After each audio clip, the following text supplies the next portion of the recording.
Hello and welcome to Movie Film Studios, the only podcast that takes you inside the mind of two film studio executives as we unravel and then re-ravel the best that Hollywood has to offer. I'm Isaac. And I'm AJ, and this week we're talking about the man who's gone on to take credit for the music of a band that doesn't exist, all while trying to survive a week at a festival. But before we get into something new, it's time for something old as we check in on our last feature in Box Office Report. Last week we released the film Triple X Presents Marlowe and Asham and Marlowe. Yes. The historical retelling of obscure characters as they journey through the world of extreme sports, tracking down an assassin for Henry VIII at the behest of Queen Elizabeth I. Indeed. So, some good news. All right, good. We always like to hear that. But not for the film itself. All right, okay, we don't like to hear that. I know. We decided that we would do a little bit of research for this film, right? Get a little bit of historical accuracy. Well, cursory glance of Wikipedia showed me just how wrong I was in some of those points. This is the thing. I mean, the two main characters, historically speaking, according to established fact, did not live in the same time period. They did briefly, rather. Very briefly. Very briefly. I think Christopher Marlowe was 8 the time that Roger Ascham died. So yes. They had an 8-year overlap. Yes. Probably not enough to go adventuring around the world together. You'd think that. That's what the history books tell you. Ascham, however, you said he died while the other one was 11? Yeah. He didn't die. He didn't die. He did not die. We did some incredibly in-depth research into historical archives that I'm not going to tell you how we got them or what palace we had to stumble into to find them, but we found them, and we found out that he didn't actually die. See, I mean, that's really weird that you mentioned that. He just vanished. Because the Wikipedia entry that I read couldn't accurately list his birthday. Yeah. They're like, we kind of guessed that it might be around here. Yeah. So they don't really know where he came from. Exactly. They don't really know where he went to. Yep. He could very easily have been a contemporary of that Christopher Marlowe. Well, that's exactly what happened. And now we've been written into the history books ourselves for discovering the fact that Roger Ascham, he lived. All right. Is that why in the trailer it said based on a true story? Exactly. All right. Okay. Based on a true story that we just found out about. And that's it. So, the film's done okay, I guess. But really, the surprise for us and the surprise for the studio is that we've been written into the history books for finding out something new about British history. Buy some stocks in the history book publishers, because they're going to have to rewrite those things and send them out to the school kids. All you young aspiring historians out there, let this be an example too. If you are trying to find a newly discovered fact or find out something about history, try and make a movie first. All right, okay, yeah. And then you'll find some of it's true, apparentry. Yeah, there you go. Exactly. But the film itself, that's fine. I mean, I suppose it was a triple X film, so mediocre box office takings. Okay, fair enough. All right, on to this week in trailers. And first trailer for you today is Yesterday, directed by Danny Boyle and starring Himesh Patel, Lily James, and Kate McKinnon. This was my last gig. If it hasn't happened by now, it's like a miracle. Miracles happen.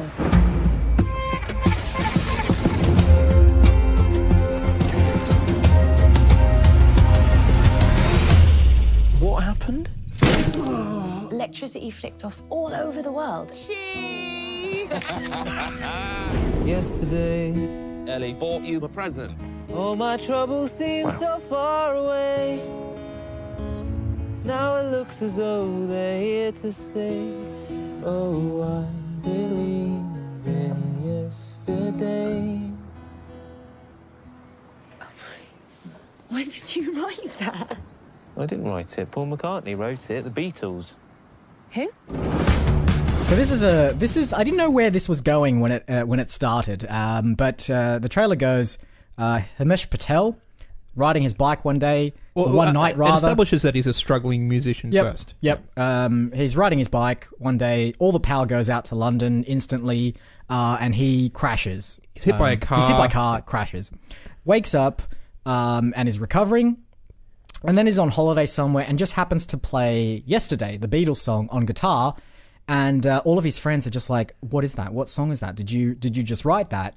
and it turns out that he is now in a world where the Beatles never existed. Yeah. As far as we can tell, all of the rest of history happened exactly the same up until this point. Somehow. Except somehow Coldplay exists. Yep. Fix You apparently is the best song Ed that's ever written. Sheeran Ed Sheeran's is a musician. there. Yep. Except the Beatles just never happened. Never happened. So, and then it sort of goes on that he starts, I guess, releasing Beatles songs as if he has created them. Yeah, so and he becomes this overnight sensation. He's playing Let It Be on the piano, and Yeah. his mum's like, what did you call that? Leave It Be? No, it's Let It Be. It's very funny. It really sort of hit me by surprise because I thought it was going to be like the down on your luck street musician sort of thing, but then it has this sort of kooky premise that really kind of lifts the film, and then it obviously goes off into this whirlwind adventure of him becoming famous on the back of other people's songs. Yep.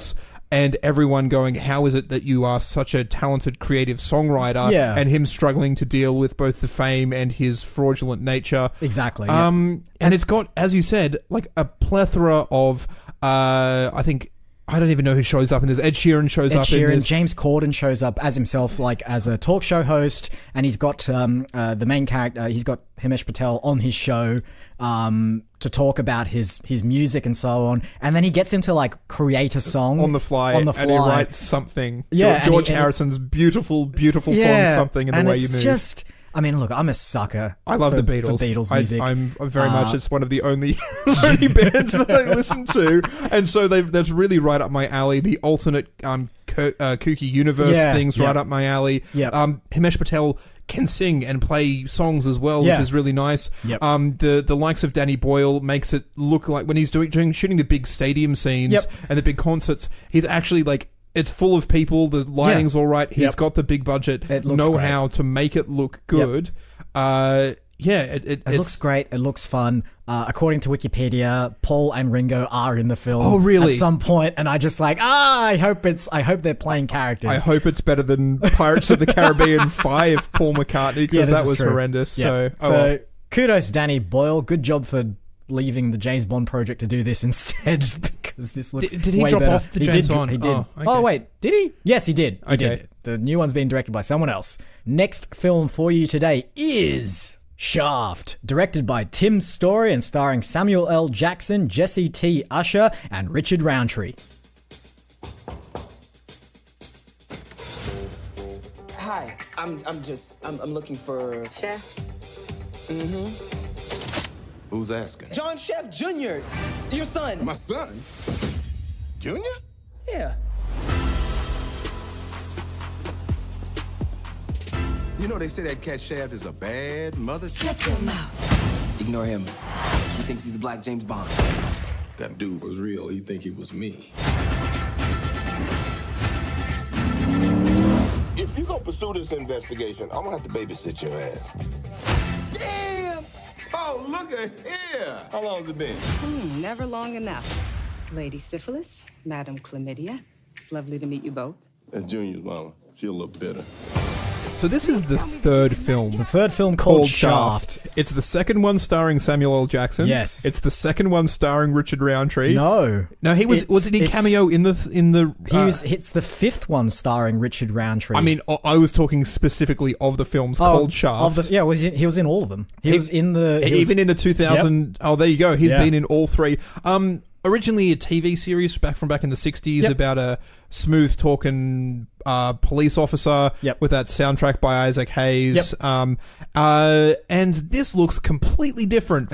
Very different. My really only exposure to this has been both The Simpsons and also the 2000 film that Samuel L. Jackson was in, which was very sort of badass. I'm going to solve a crime because I'm a private detective. I don't care if you've stripped my badge away from me. I'm going to patrol the mean streets of Harlem and make my neighborhood safe.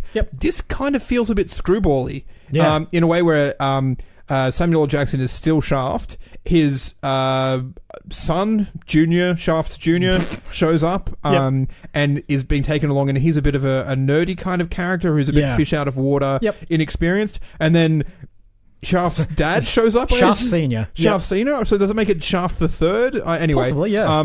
Shows up. So Richard Roundtree, the original Shaft, shows up. Yeah. And then they start doing things like abseiling down the buildings and smashing their way through glass on ropes. And nerdy son can't get through the glass. And badass Samuel L. Jackson and can and slightly older Richard Roundtree's like a geriatric still pulling guns on people.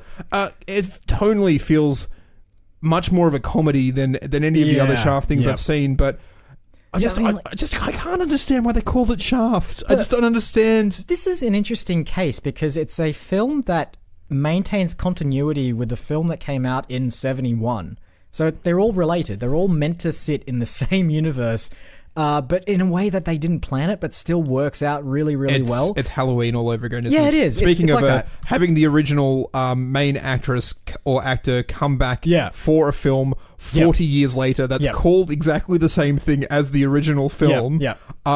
Maybe that's just what this year is. Exactly. I don't know what other films we're going to get.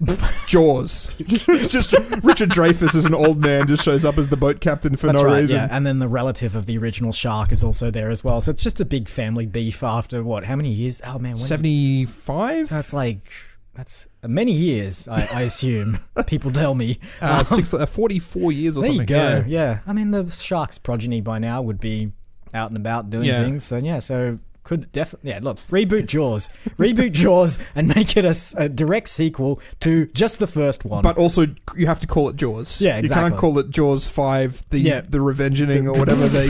They came up with some pretty stupid titles for the later Jaws films. Oh yeah, that's right. Jaws 4 was a revenge film. I forgot about that. All right, on to the final film for this week's trailer, which is The Festival, directed by Ian Morris and starring Joe Thomas, Hamid Animashon, and Claudia O'Doherty.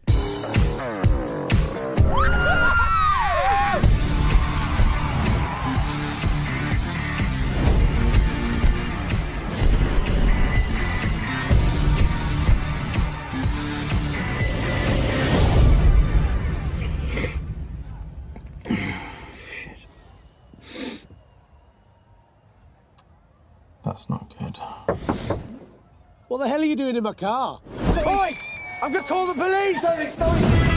You a fan of The In-Betweeners? I mean, I've not really seen enough to tell you either way, I guess. Because Ian Thomas, who did this, was the creator of The In-Betweeners. It has that very that same sort of feel of a coming of age, the sort of quintessential experiences as you grow up. In-Betweeners was very much those experiences in high school. My experiences with music festivals have been sort of university and post-university. I don't like music festivals. I don't like the number of people. I don't like it sweaty, it's hot, and it's uncomfortable. And this film is pretty much showing you the same things of just like people having a bad time at festivals and going, well, I'm supposed to experience this. It's a coming of age thing, but I'm not really enjoying myself quite as much as everyone else around me seems to. So Joe Thomas, who's playing the lead character, we basically just follow him and his exploits in I'm assuming like a week-long festival. It must be. I think it's supposed to be a Glastonbury parallel where there's actually people camping out. It's a day-long thing. He wakes up passed out in the back of the car. He's got a nipple piercing. He's wearing like bright pink lycra pants as well, and then a family knocks on the car and says, "What are you doing in my car?" Which I don't like as a joke, because I assume that if you are going to that festival and you kind of know what you're expecting, you know the kind of people. You know that someone, and like, who leaves their car unlocked in a place like that? Like, how did that situation arise that a random guy got into the car without breaking into it, like without breaking a window, there's no glass pass out on the back seat, and then why would you as a family go there and just be so shocked and outraged that there's a random person in the car that you forgot to lock? I mean, anyway, this has a few cameos. There's a few cameos, from actors whose names Noel I can't Fielding, pronounce. Jermaine Clement, Nick Frost as well. Appears at some point. So I vaguely recall him from the trailer holding up a prosthetic leg.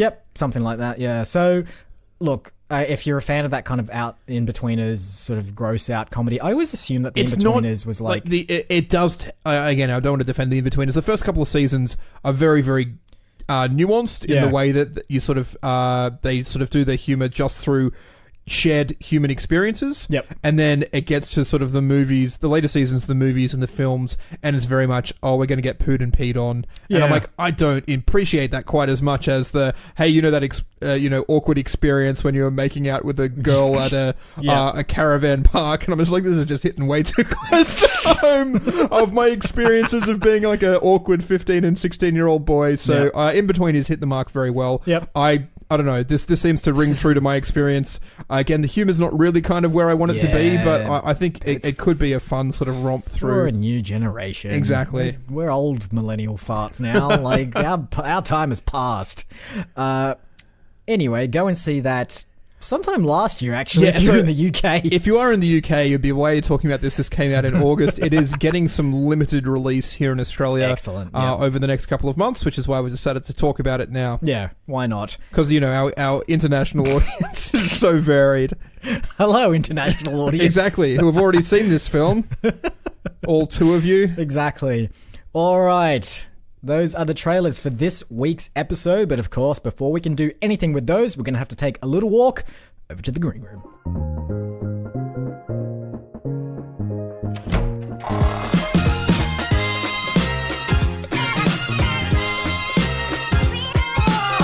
And here we are. Let's have a quick recap of this week's films. We have an alternate universe musical comedy, love romantic-y Danny Boyle-esque film. It's a very, very, it's sort of genre defying, but sure, let's go with that. It's a Danny Boyle-esque film. Like Sunshine.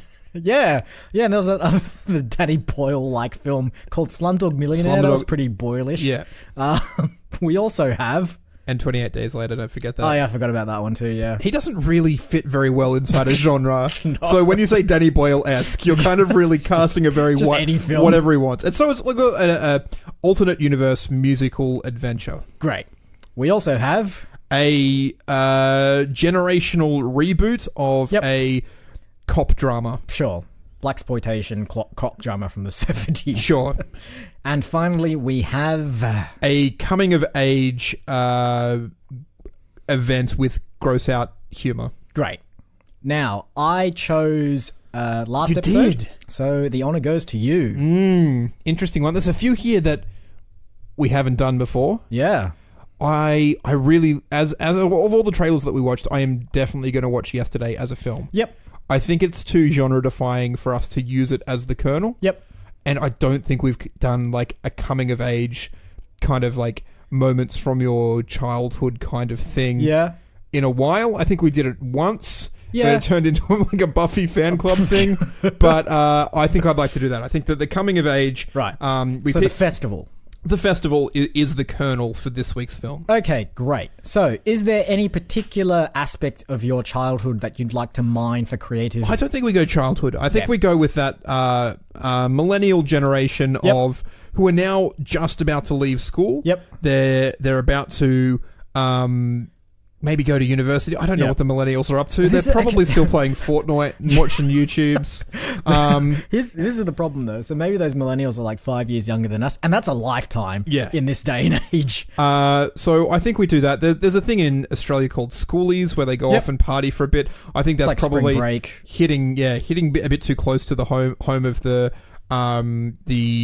in-betweeners pretty much did a let's go to a party thing to Greece was the first film, but something like that, maybe like the first maybe do O Week. Did you ever participate in O Week activities at university? So orientation week, for anyone that's not well versed in that, is the pre-week of before classes start, and it's an opportunity for first year university students to get a taste of university life. They tend to put on weird events, weird markets and stalls where you can join clubs and societies. Yep. There's parties, there's events, there's a lot to do and a lot to take in, and it is very, very overwhelming. Yeah. What are they? Is it college in the US for for our one US listener? So in the US they say going to college rather than university. Yeah. So there you go. So whatever the equivalent is in America, that's what it is for us here. O Week sounds good. A lot of happens too. It's a lot of like stalls, trying to sort of get you to sign up for various extracurricular activities. A lot of societies as well that sort of want you to join up their... I don't know, what do they have? Like Cirque Sock and Medieval Sock. And, the comedy people, the drama. Yeah, group, comedy and drama. It's the your very Bible sort people. of... There are a lot of... There's even sort of young liberals and young Labour trying to get you to join political movements. Yep. Asian food societies. Yep. There's anything that you can think of. The university will have a society for. Right. I had a bit of a different O-week experience in that I went to a residential college. Yep. In where you're also in the same building with 100 other people who are also first years, and also 200 people who have been through the experience of O-Week and want to sort of punish you somewhat. Yep. So my first morning there, we were woken up at 4:30 a.m. Yep. and made to do sit-ups and push-ups in the courtyard while people stood on the balcony and dumped buckets of water on you. And the hazing, it is very sort of hazing. Then you sort of have to run for like 5 kilometers down to the beach, and then they put on a... It's like, this big sort of experience. It sort of bonds people together, and you get to the beach and they've put on bacon and egg barbecue for you, so it's like, hey, we just treated you horribly, here's something nice. And it's this very stick and carrot kind of approach to bonding young... It's much nicer than the US version, which is just stick, a lot of stick. There's no carrot. If the American films about hazing are to be believed, they take it a little bit further than that. It has calmed down a bit. I think that in the last sort of... Geez, when was like college? 15 years ago? Probably. It has been tamed down a bit more because, making sure people's mental health and making sure people aren't feeling bullied is taken into a lot more consideration. Yeah, basically people aren't stupid these days. Yes. But there's significantly less that people get away with. And to be fair, that's good because... There's a lot of things that happen behind the scenes, and while maybe only be 1 or 2 people who feel ostracized or feel pressure, it is a very young and impressionable age, and it can really affect with people's mental health. Yes, indeed. So we do not condone it, but we for don't the purposes condone it, of this film, we will be but making we will something exploit about it for entertainment and money making purposes. So here's what I suggest we do with this whole concept because I love it. I think we need to do Ragtag. Ragtag seems to be like the way that you do these kind of comedies is you never go for the jocks. You never go for like the people that have it all going on in college. You go for the ragtag group of people that are somewhat repressed but still trying to do their best. So I feel that we look at either a society or a group that is trying to do hazing but they just can't do it well. So all the ideas that they have for hazing are just bad and they all go wrong and they all just don't have the effect that they're looking for. See, I was going for the other side of the coin because if you're saying that it's the society trying to do the hazing, then we're suggesting it's not told from the perspective of the young people who are experiencing this all for the first time. No, I mean, I don't think it should be. I definitely think it should be. You think it should? Because, if you're going with the festival style humor or the in-betweener style humor, you're telling the story from the people that the shitty things are happening to. True. Not the drunk guy who's just peeing in the middle of the field and happens to pee over Joe Thomas's face. It is from Joe Thomas being peed on. It's from him waking up with the shitty nipple ring. All right. So, first years, what are they doing? Well, this is the thing. A lot of people use university as an opportunity to reinvent themselves. Mm-hmm. And I think if we're going for the same sort of style thing, it is probably people who were not well known in high school, who weren't popular, and they're just like, all right, now's the opportunity where we go... Rebrand. Maybe we do, again, without actually stealing the idea from that horrible Jim Carrey film, Yes Man, they probably are making a pact of this O-Week, we have to try everything. Yep. We have to... We are going to find ourselves, and by finding ourselves, everybody who approaches us to ask us to do something, we are doing that thing. Okay. And so it's an exploration through the young liberals, through young Labour, through the Asian Food Society, through Magic Sock, through the Comedy Society, through Nuts, through the Amateur DJs, through Medieval Sock, through Cirque Sock. All right, cool. So what if we reframed those societies as warring factions as well? Sort of like mobsters and cartels. That is, I think, all right, that's not bad. And you definitely have your end of Act 2 low point there, where people who used to be friends have now been pulled asunder, and pulled into these societies that hate each other and are pitted against each other, and then the final act has to be them resolving their differences and going, hey, these are a bunch of people who are pretending to be adults but are probably still only like 20, and they seem like they act like they've got the world figured out, but they're not that much older than us. And exactly. It's, you know, or even like, I mean, it could even just be an ending where like actual adults step in and just go, what the hell are you guys doing? Exactly. All right, cool. I like this. I also like the idea that like these societies all have to break at the same time to do exams as well. So like there's a but weird this is O week. Exams aren't for another 10 weeks, AJ. This is the time to have fun and let loose. Is this film going to be just about 1 week, or will it be like one week? It is O week. It is the events that happen in the 7 days of O week. All right, cool. So we're going to have a series of confrontations between different societies at O week. Who are trying to... I think they should be trying to recruit this person. Absolutely. I think it's maybe a group of 3 friends. Yep. And they all say yes. They have to say yes to everything. Yep. And then you have sort of people who exploit that more than others. People who go, hey, we need people. We're desperate. Yep. And you've said yes. You're the first people who have said yes. Yep. And in doing so... just all hell breaks loose. I like that you said 3 people as well, because this sets up the best shape in film history, which is the triangle. So with that, I feel that like each one of them will go to a different society, but then as a result of them talking to each other, moving around, trying different things, they inadvertently set these 3 societies against each other. Oh, right, okay. In a kind of like... They're kind of like a chain reaction catalyst sort of thing. Yeah. So I think what we need to do to ground this is choose what those 3 all right. Societies are going to be. One of the more well-known ones at the University of New South Wales where I went is Circus Society. Yep. Where you have jugglers, you have clowns, you have unicyclists, you have acrobats, and it's a very kind of like fringe society, but everyone like they're so noticeable because they're like, hey, there's a fire breather. That's really cool. Do you want to join Circus Sock? No, I don't feel like that much of an outsider that I want to like dedicate myself to learning these skills, but I also kind of appreciate watching them because they are very, very cool. All right, cool. So we'll need to rebrand them because we can't use actual Circ Soc. Like in I'm not sure how other universities do it. UNSW is SOC is just short for society. Yep. And then you just, abbreviate whatever it is. So yeah. I think it just needs to be the something. Like the clowns or the carnival folk. I don't know. Yeah, sure. The carnies. Carnies? We'll call them the carnies. Done. So that's the first faction. First faction is carnies. They're very flamboyant. They're very outrageous. Are we going to steal the sock thing, carny sock, or no? I just think the carnies. The carnies? Yeah, because I like the idea. Like it's just the something against each other. So yes, they are societies, but we'll drop the actual naming convention there. So we've got the carnies. I think we need to do a political one. As well. So the young pollies or something. The conservatives. The Tories. Are they? Let's not recall Tories over here at all. Stop playing to our international audience. AJ, there's only 2 of them. They don't need you. Yeah, and only one of them's in England. So, does he join the Conservative Party? Does he join the Liberals? Is he a Greenpeace kind of thing? I think that this particular society is just like unsure where their policies actually lie. Oh, that's good. It is just young people who feel as though they want to be involved in politics. But they're not sure where they should be involved. Just like, what political party? I was like, we don't know. It could be Conservative. It could be Greens. It could be... And it's not like they're centrists either. They're just like... the politicals. Yeah, they're just the politicals. The politicals sounds great. All right, cool. And now we've got the final society. What have we got? Is like the drama and acting society, is that too close to the circus I think it is. society? I think we need like a physical prowess one, some kind of sporting society. One? Yeah, okay.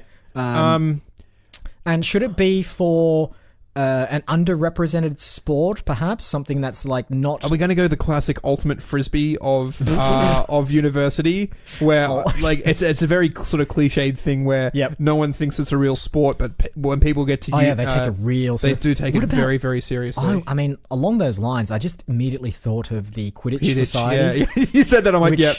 Quidditch would work fine as a normal game. You don't need to have those little bits of broomstick between your legs to actually do it. It'd be a fun game without it. I've watched a documentary about National Quidditch, and at a certain level, it stops being the fun sort of Harry Potter fans just sort of running around playing it, and actually becomes the big jock guys who used to play lacrosse who were actually doing proper body checking and really dominating the sport. And you're like, oh, you've taken all of the fun out of this charming little game and made it super competitive. But I like that because I like the fact that we're not quite diving into the stereotypical jock football players that sort of was the domain of like 90s American comedies, but we're like, No, these jocks love Harry Potter because they all grew up on Harry Potter. Can we do that? I hear JK is very litigious. But she's also like really fond of rewriting her own universe every now and then. So look, what we'll do is we'll do in universe. This group can't legally name themselves after Harry Potter because in the film's universe, like, Warner Brothers is massively litigious. So they'll just give themselves a name that's sort Bloomsbury sent us a cease and desist. Exactly. So maybe they're like the Nimbuses or something. Yeah, like, okay. Something that's like, that's a cute little reference, but we can't be sued for it. Yeah, so they can't, and they can't also legally can't call the game that they're playing Quidditch. Yeah, exactly. And they can't have broomsticks between their legs, but they find workarounds. So we all know what they're doing. They all know what they're doing, but they just can't call it. So we'll call them the Nimbuses. Well, is that too close? I just like for me, it's just they would just call it Wizard Ball. What are you playing? Wizard Ball? Don't you mean Quidditch? No, we can't call it Quidditch. Okay, they're playing Wizard Ball. That's fine. But what do we call the society? Because it needs to be the something. Yeah, it's true. The Ballers. The Ballers, starring Dwayne Johnson and Rob Corddry. No, that's an HBO show called Ballers. The Wands. The Wands? Yeah. The Bludgers. The Seekers? No, again, too litigious. Too close. Was that the Seekers or is that someone else? That's possibly someone else. And what are the other ones? The Snitches? No, we all know that Snitches get stitches. Can't do that. I don't know what we can call these guys. The Broom Handles. The Broom Handlers. Yeah, the Broom Handlers. Yeah, that's good. That's good. I like that. Because someone in the film has to comment on how bad a name that is. I like it as being a bad name. Yep. In the same way that we just spent 10 minutes trying to come up with a good name and couldn't. Yeah. I imagine the same sort of people sitting around the same sort of table. Yeah. Trying to come up with it. And it's like broom handlers. To be honest, I'm just sick of trying to come up with names. So that'll do for now. Yeah, exactly. So we have the carnies. Yep. The politicals and the broom handlers. The broom handlers. So those are the three warring factions that are trying to recruit our three main characters who are fresh on campus, have come straight from high school, and they really don't know what they're doing with their lives at this point.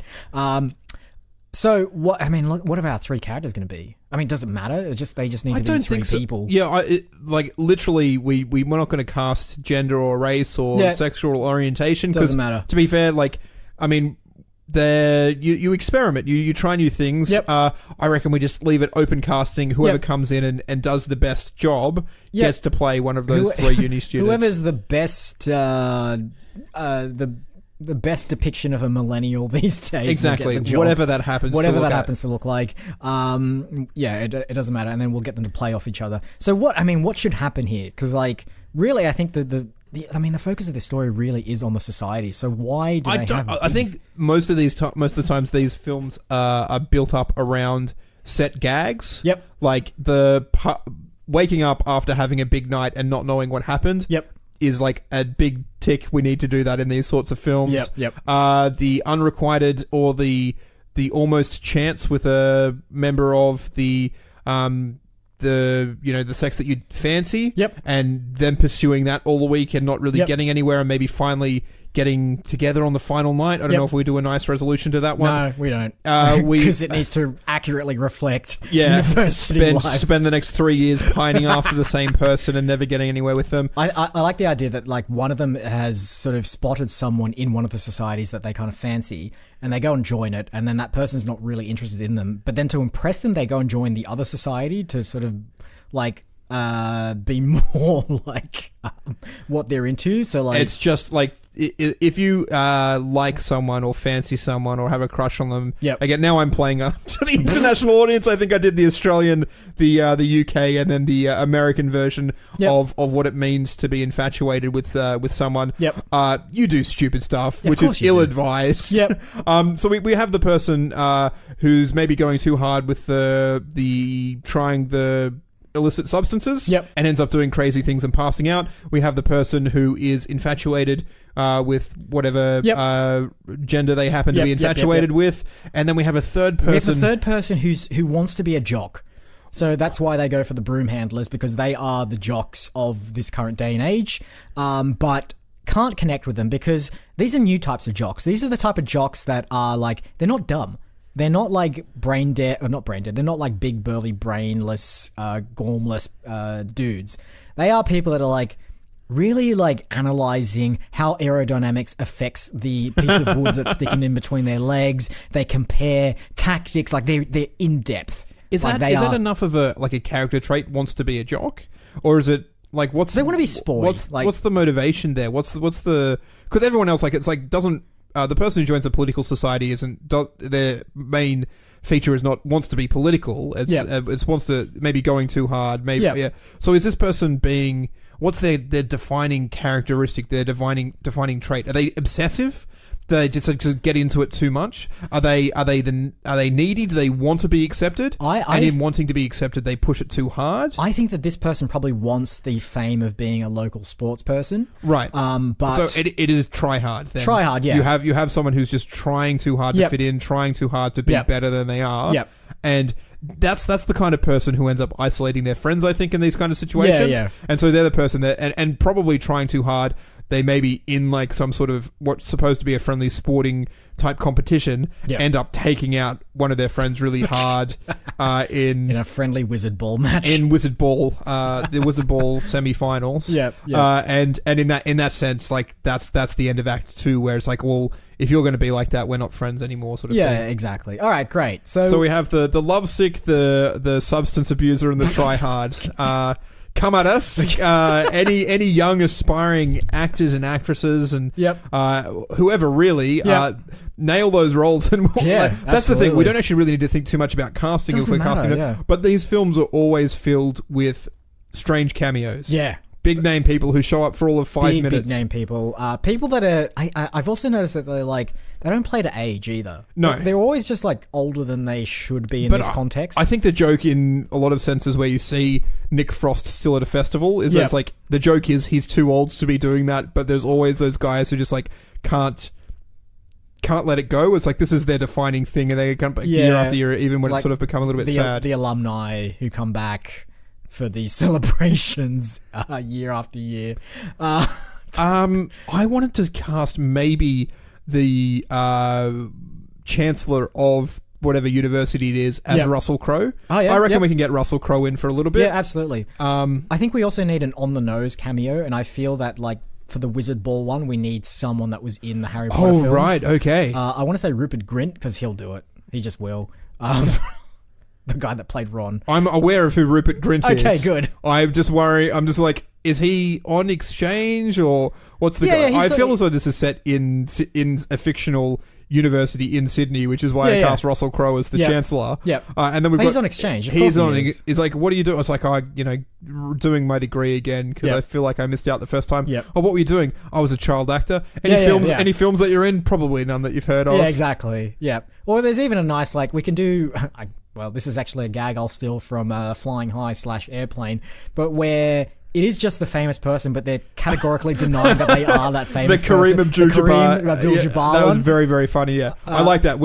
He's categorically denying that he's Rupert Grint the entire time, and everyone's pestering him about it until he finally snaps. Yeah. And he's like, no, actually, no, I'm going back to being... I like the idea that he snaps because people are getting the like accuracies of the Harry Potter world wrong as well for some reason. I do like that. Oh, we need one more cameo. One more. Is there like an Australian one? Oh, you're going to political. I was just going to go like an Australian musician who plays like the music event on the final night where there's a big concert or something like that. Like who is a young Australian musician? I couldn't tell you. I could not tell you either. I mean, like.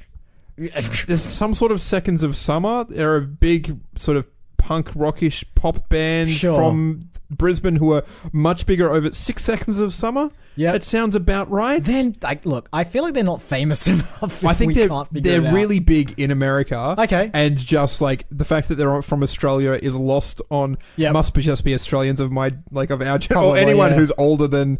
I'm sure if they were called Blink 182, that I'd know who they are. But the slightly older millennials, they're not, and so I don't know really what they. All right, so whoever's in that band, whoever's willing. And whatever they happen to be. 6 Seconds of Summer, I think it's called. Yeah, just get the whole band. The whole band is playing the concert. Yep. Where it's the big penultimate event where friends make up being friends. Yep. Confessions of feelings are pronounced to Yep. people who maybe not as receptive as they would be. But this is after a huge battle as well. Oh, absolutely. I kind of think maybe Rupert Grint Yep. is the coach of the exchange team who's Yep. come over to play in the Wizard Ball Yep. finals. Yep.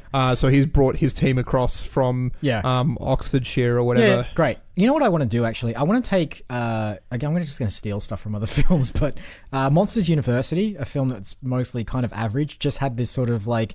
If it's mostly average, okay. No, they had this like university games concept. So I feel like the 3 warring societies need to play games within each of the societies.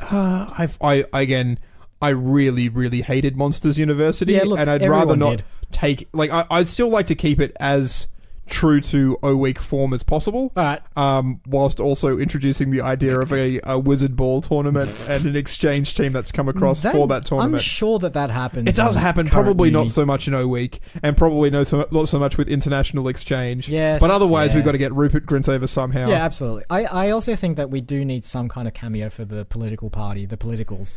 Who do we get then? Like, is it an actual Australian politician? No, we can't get that. That's no one would like that. Also, no Australian politician is apolitical enough to like be in the politicals What party. about so former Australian Prime Minister Bob Hawke Yep. at one stage held the world record for downing a yard glass full of beer. Yeah. And he does it periodically at like cricket matches. He'll yeah. be sitting there and someone will buy him a beer. He's got and his own brand of beer. So Like, yeah. I kind of feel as though Bob Hawke could show up to a party and Yeah. just like, he's just sort of like, what is this? Let's get the party started. Yeah, great. So maybe he's like, is he like one of the, I don't know how dorms work in university, but like, does he run one of the dorms? No, I think he is Bob Hawke. He's just Bob Hawke. He just turns up. He just shows up Okay. at the politicals, and Yep. everyone's like, "Oh, it's Bob Hawke," and Yeah. he just like he turns what is a You know- boring party into Yeah. something that's just off the chain. You know what's great about this? We can turn to our old friend product placement, which we haven't done for a while, and just have his beer in there. Sure. Hawke's Lager, I think it's called. Buy some today. So, yeah, we can just have him in there just sort of gently shilling his own beer. I mean, will he be fine with promoting drinking for... I mean, they're all legal age, aren't they? Yes. Yeah, Yeah. great. I mean, because 18's legal age, and that's probably the first Yeah, year perfect. of university. Unlike American ones, where it's like, "Oh, we're showing drinking for a Yeah. college film, and it's all illegal." Nah, it's legal over here, It's all boys. good. Get in. So, all right, yeah, Hawkeye will be up for that. Yeah, Bob. I'll contact him. Yeah, see if next he's up cricket for match, he'll just throw him a line and just say, "Hey, you want a cameo in this film?" it. Exactly. All right, great. And we really so- need to come up with a name. for Yeah, this. we just need a good name. Is it just O-Week? Is it just O? Yeah, I think it. Yeah, I think that's as boring as that Yep. sort of sounds. We spent 10 minutes trying to come up with a Quidditch Society name. I'm Yeah. not doing the same thing for No, a name of I a film think- where it's so obvious what it needs to be. I think so. and the good thing about O-Week as well is that there's a potential double entendre there that isn't reflected in the actual film itself. In the same way that like there was a Daniel Radcliffe film a few years back that was called The F Word, and then got renamed to something that was less contentious as a concept. But I think like O-Week kind of has certain risque connotations Does that is it? in no way reflected in the content of the film. Are you going O-face? Is this? Yeah, is it, yeah, all right, exactly. Okay. Yeah. I'm like, what swear word starts with O? But yeah, maybe could be. Yeah, and I think just a little bit of subtle think about that, and then go and see the film and see if any of your thoughts actually end up in the film, and they won't. It's weird. I wonder if that translates internationally. I know we had the one last week where Captain Driver and the Courageous Company was rebranded overseas. Yep. It won't. Yeah, It'll get like, localized. Exactly, because I hear O-Week and I just hear Orientation Week because Yeah. I was around university so much. That's just what it Yeah. means to me. Yeah. But like overseas, if they just see a thing called O-Week, it's just like, what is that? What does that even mean? You know what's really going to be interesting with this one as well? Every time you get an American film that deals with that kind of same period of time, it's always like hardcore parties, drinking, shenanigans. There's like real clear stereotypical. Yeah, you kind got of your characters. Animal Houses. You've Yeah, got yeah. your Yep. what's the one with Will Ferrell and Vince Vaughn and I don't something. and you know the look of them, but then you're going to get our little pokey Australian one, and there's like Quidditch players, Wizard Ball players, politicians, and a group of circus. We didn't even really delve into that so much. We don't but need need to. But it is incredibly weird, They're and just also like- exactly what you find at Yeah, university. exactly. So. Like I think, and this is good. This is a film for the current age. The whole beer drinking, keg rolling stereotypes of yesteryear are for the older millennials. Current millennials do crazier crap than we ever did. Yeah. So I think we're making a film for them, and I think that's a wrap. I think that is. It's a wrap on O Week. Housekeeping, as per usual, we are online at moviefilmstudios.net, where you can find all of our previous episodes, our bios, and Mephisto Editor, the database of films that we've created on this podcast. Search Facebook for Movie Film Studios and join the community where we post clues. I believe we're posting them possibly right now as we're recording. So by the time you listen to it, you've obviously gone through the clues and definitely them. figured out that the three generationally different African American men were the three generationally different African American men from Shaft. Yep. You would have probably put in the Maslinenica into Google Translate, found that it's Belarusian for carnival, and hopefully maybe found a tentative link to the festival. You probably found a more tentative link to the film we just made as Exactly. compared to that film. And for those keen anagramists out there, Yeasty Red does anagram into yesterday. So well done this week for getting those trailer clues. Congratulations. If you want to listen to our podcast on some other service because you are absolutely dissatisfied with your current service and wish to trade up, then go have a look at us on iTunes, Apple Podcasts, which I'm pretty sure are the same thing, Spotify, YouTube, Podbean, and pretty much anywhere that you get podcasts from. There are some real weird aggregators of our content There's right some now. spiders out there that are dragging our podcast are. to dark corners of the web. To that their dens. Yeah. They are burying us, they're wrapping us in spider webs, and then we're never seen ever again. But that's just the way it is. And I think that's it. All that remains is to thank you once again for listening. I've been Isaac. And I've been AJ. Roll credits.